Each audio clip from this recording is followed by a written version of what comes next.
kelompok 5 akan menjelaskan tentang ion exchange. Sebelumnya perkenalkan saya Fadila Triana Lestari dengan yang 55. Saya Putri Cinta Zara dengan yang 21. Saya Nur Auliani Radha dari yang 31. Saya Sakananta dengan yang 12. Baik, kelas selanjutnya. Materi pertama akan dibacakan oleh Putri. Definisi ion exchange membrane. Ion exchange membrane adalah bahan yang secara saintis memudahkan pertukaran ion antara dua larutan atau antara larutan dan fase padatan seperti membran.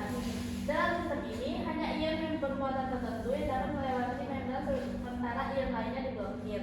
Membran ini memiliki aplikasi luas di berbagai bidang seperti desalinasi, sel bahan bakar, dan pengolahan limbah. Adapun ion exchange membrane mempunyai jenis, yaitu yang pertama, cation exchange membrane. Membran ini memiliki gusur muatan negatif dan hanya memungkinkan ion untuk melewati seperti ion Na+ atau H+. Yang kedua ada anion exchange membrane. Membran ini memiliki gusur bermuatan positif dan memungkinkan anion seperti Cl- atau OH- untuk melewati. Adapun proses pertukaran ion yaitu di mana ion-ion bermuatan positif dan negatif dalam larutan digantikan oleh ion dengan muatan yang sama dari material padat yang mengandung situs pertukaran ion. Ion exchange membrane berperan sebagai penghalang selektif yang akan memungkinkan ion tertentu untuk melewatinya.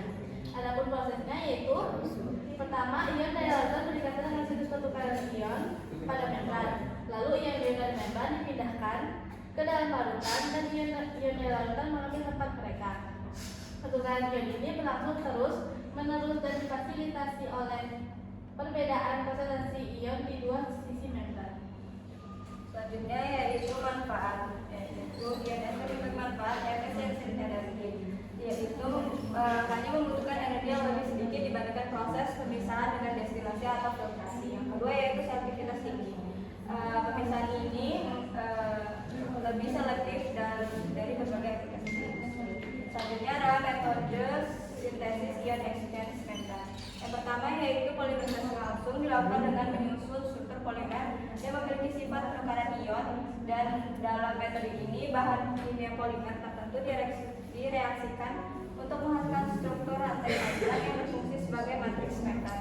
Yang kedua yaitu metode grafting, yang melibatkan penempelan rantai polimer kecil ke permukaan polimer induk yang lebih besar. Nah, ini memberikan sifat tambahan kemampuan penukaran ion tanpa mengubah karakteristik fisik utama dari material induknya. Yang ketiga yaitu cross-linking, yang melibatkan penghubungan silang antara molekul polimer untuk meningkatkan stabilitas mekanik dan ketahanan kimia membran.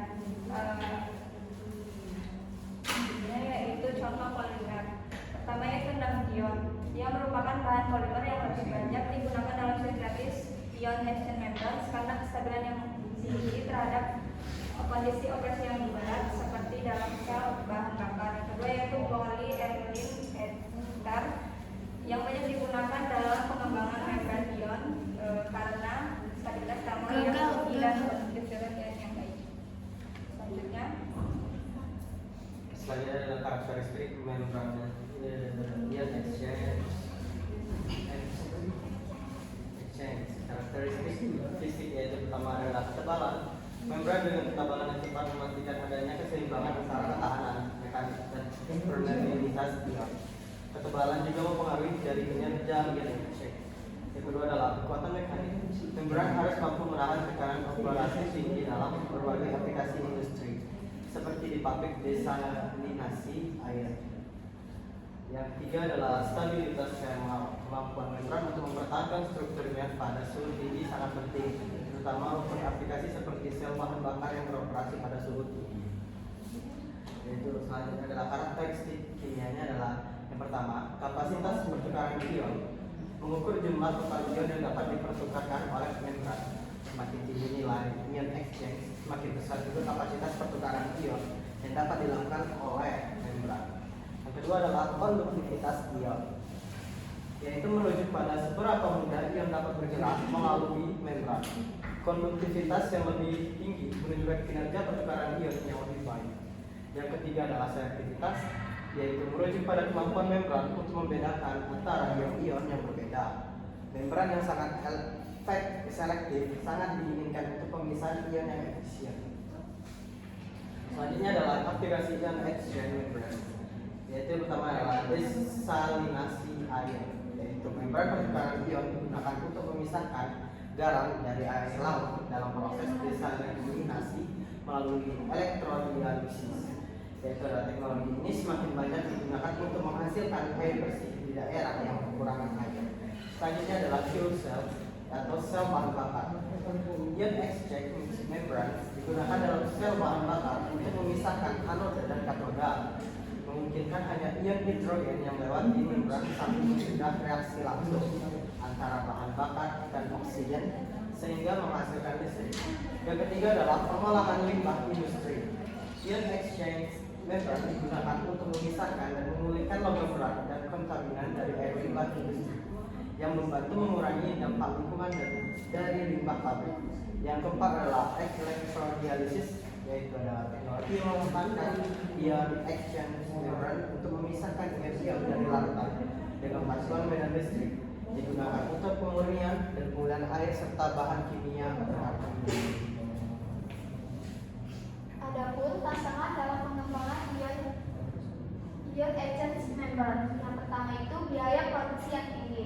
Salah satu tantangan terbesar adalah biaya material dan proses pembuatan membran, terutama untuk bahan yang memiliki kestabilan kimia dan termal yang baik. Yang kedua, kinerja menurun akibat fouling. Fouling adalah penumpukan material yang tidak diinginkan pada permukaan membran yang menghemat aliran ion dan menurunkan efisien pemisahan. Yang ketiga itu degradasi material. Membran dapat mengalami degradasi kimia akibat paparan jangka panjang terhadap larutan asam atau basa yang kuat yang membatasi umur pakai membran. Dan yang terakhir, kebutuhan material yang lebih tahan. Pengembangan material yang baru yang lebih tahan terhadap suhu tinggi, korosif, dan bahan kimia agresif merupakan fokus utama untuk memperbaiki performa ion exchange membrane. Inovasi dan perkembangan masa depan. Yang pertama, pengembangan material baru. Penelitian sedang difokuskan pada pengembangan polimer baru yang lebih tahan lama, efisien, dan mampu bekerja dalam kondisi operasi yang lebih keras. Ini termasuk membran dengan daya tahan tinggi terhadap fouling dan degradasi. Teknologi hibrid. Penggabungan beberapa jenis membran atau teknologi pemisahan lainnya seperti membran organik, anorganik, hibrid sedangkan dieksplorasi untuk meningkatkan kinerja dan memperluas aplikasi ion exchange membrane. Adapun kesimpulan yang kami dapatkan, yang pertama itu ion exchange membrane memiliki peran kunci dalam berbagai aplikasi lingkungan dan energi seperti desalinasi air dan sel bahan bakar. Yang kedua, pengembangan lebih lanjut diperlukan untuk mengatasi tantangan terkait biaya, fouling, dan degradasi materi agar ion exchange membrane dapat digunakan secara lebih luas dan efisien di masa depan. Baiklah, itu tadi pemaparan materi dari kelompok kami. Adakah dari rekan-rekan mahasiswa yang ingin bertanya? Kepada Hadid dipersilahkan. Waalaikumsalam warahmatullahi wabarakatuh. Semua, saya Hadid dari 38 yang bertanya tentang stasi kalian. Pertama itu pertanyaannya, mengapa metode sintesis penting dalam menentukan kualitas ion exchange membrane? Oke, saya ulangi pertanyaannya, mengapa metode sintesis penting dalam menentukan kualitas ion exchange membrane?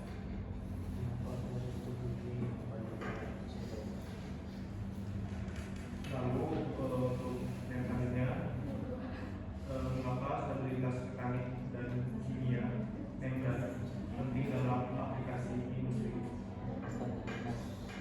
Ulangi, mengapa stabilitas mekanik dan kimia membran penting dalam aplikasi industri? Aplikasi industri.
Adit dengan soal mengapa metode sintesis penting dalam penentuan kualitas ion exchange membrane. Itulah metode sintesis dalam penentuan kualitas ion exchange membrane ini sangat penting karena mempengaruhi dari sensitivitas dan selektivitas dari material. Sintesis yang tepat menghasilkan IPS dengan kemampuan tinggi untuk mengabsorpsi ion logam target melalui efek memori dan proses preparasi. Selain itu juga karakteristik struktur dan dari proses preparasi ini yang dihasilkan juga krusial untuk memastikan efektivitas dalam aplikasi sensor elektrokimia dan absorpsi. Dengan demikian, pemilihan metode sintetis yang optimal dapat meningkatkan kinerja alat dalam mendeteksi ion logam secara akurat dan efisien. Selanjutnya akan dijelaskan oleh Aulia. Baiklah, saya akan menjawab pertanyaan dari Habib. Mengapa stabilitas mekanik dan kimia penting dalam aplikasi industri? Stabilitas mekanik dalam kimia sangat penting untuk aplikasi industri karena mempengaruhi kinerja jangka panjang material. Sifat mekanik yang baik memastikan bahwa produk dapat bertahan dalam kondisi operasional yang keras seperti tekanan dan suhu ekstrim tanpa mengalami kerusakan. Misalnya dalam pembuatan membran, stabilitas mekanik berkontribusi pada efisien dan daya tahan sistem filtrasi. Selain itu, material dengan stabilitas tinggi mengurangi biaya pemeliharaan dan meningkatkan keandalan produk di berbagai sektor industri, termasuk otomotif dan energi.